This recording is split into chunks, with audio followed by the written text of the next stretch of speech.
সত্যি বলতে কি বিড়ালটাকে সত্যি আমার খুব ভালো লাগলো তো ভাই। এই বিড়াল এবং বিড়ালের বাচ্চাটাকে সত্যি ভাই খুব সুন্দর। এই যে বিড়াল দুটো না প্রতিদিন আমাদের বাড়িতে এসে বিশাল পরিমাণে জ্বালায় সব সময়ের জন্য। যখন খেতে বসবো তখনই জ্বালানো শুরু করে দেয়। এর জন্য ভাবলাম কি একটা ভিডিও হয়ে যাক, তাই না? তো কেমন লাগলো বিড়ালটাকে সেটা আমাকে বলবেন। তো গাইস চলো আজকের ভিডিওটা দেখা শুরু করা যাক। কেমন আছেন আপনারা সবাই? তো এটা দেখতে পাচ্ছ, এটা কি জিনিস? তো অনেকে হয়তো জানো, যারা চাষবাস করো হয়তো। এটা একটা ফাসনি। তো এটা দাঁড়িয়ে পড়ে মানে ঘাস টাস আর কি করা যায়, পরিষ্কার করা যায়, ঠিক আছে? তো এটার মেইন কাজ হচ্ছে ঘাস টাস ফাসনি টানার মতনই। তো আজকে আমি এটা নিয়ে যাচ্ছি রজনীর জমিতে। তার মূল কারণ হচ্ছে যে লাইন দিয়ে হাঁটা হয় সেই লাইনটায় বিশাল পরিমাণে ঘাস হয়েছে। তো দেখি সেই ঘাসগুলো এটার মাধ্যমে কি করা যায়, মানে টানা যায়। আমি প্রথমে ভেবেছিলাম কোদাল নিয়ে এসে ফাঁসনি টানার মতন করব, কিন্তু বাবা বলল এটা নিয়ে যা, দেখ হয়নি। তো তার জন্য নিয়ে এলাম। তো জমিতে যাই, তারপর কথা হচ্ছে। তো গাইস, এই যে দেখতে পাচ্ছ, এই যে মাঝখানের যে নালাটা, এই নালাটা আমাকে টানার কথা বলেছে। আর সাইড দিয়ে বিশাল পরিমাণে ঘাস হয়ে গেছে। ভাই কি বলবো, যা পরিমাণে আর কি ঘাস হয়, কিছু যা পাই এই ঘাসেতেই চলে যায় সব, ঠিক আছে? 2 দিন পরে পরে একদম পুরো ঘাস হয়ে যায়, আর কি বলবো, 10 দিনও যায় না ঠিকভাবে। তো যাই হোক, এই কাজটা করি, দেখাবো অবশ্যই কেমন কি হয়, ঠিক আছে? তো চলো।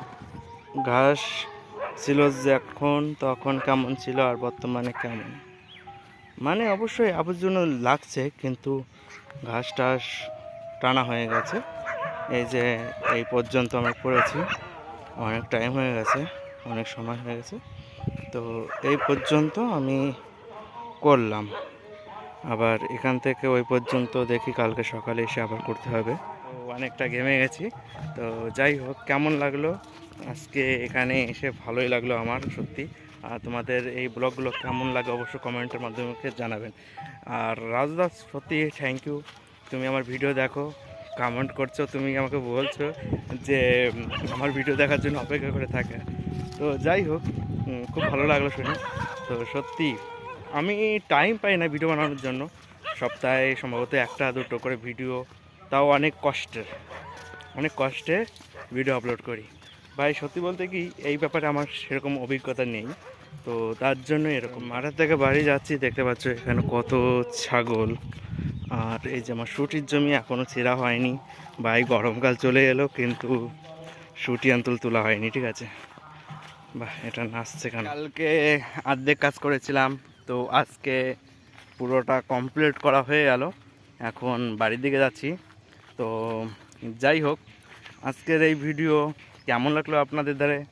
বা শালা সত্যি কি বলবো ভাই, কাজের ভিডিও শুধু দেখা যাচ্ছে, বাট আমি বড় ফার্মার হয়ে গেছি মনে হচ্ছে। হ্যাঁ, মাঠ থেকে বাড়ি যাওয়ার পর চলে এলাম পেট্রোল পাম্পে। এখানে তেল নেওয়ার জন্য এসেছি ভাই। 2500 টাকার তেল, 27 লিটার তেল হলো এখান থেকে, ঠিক আছে?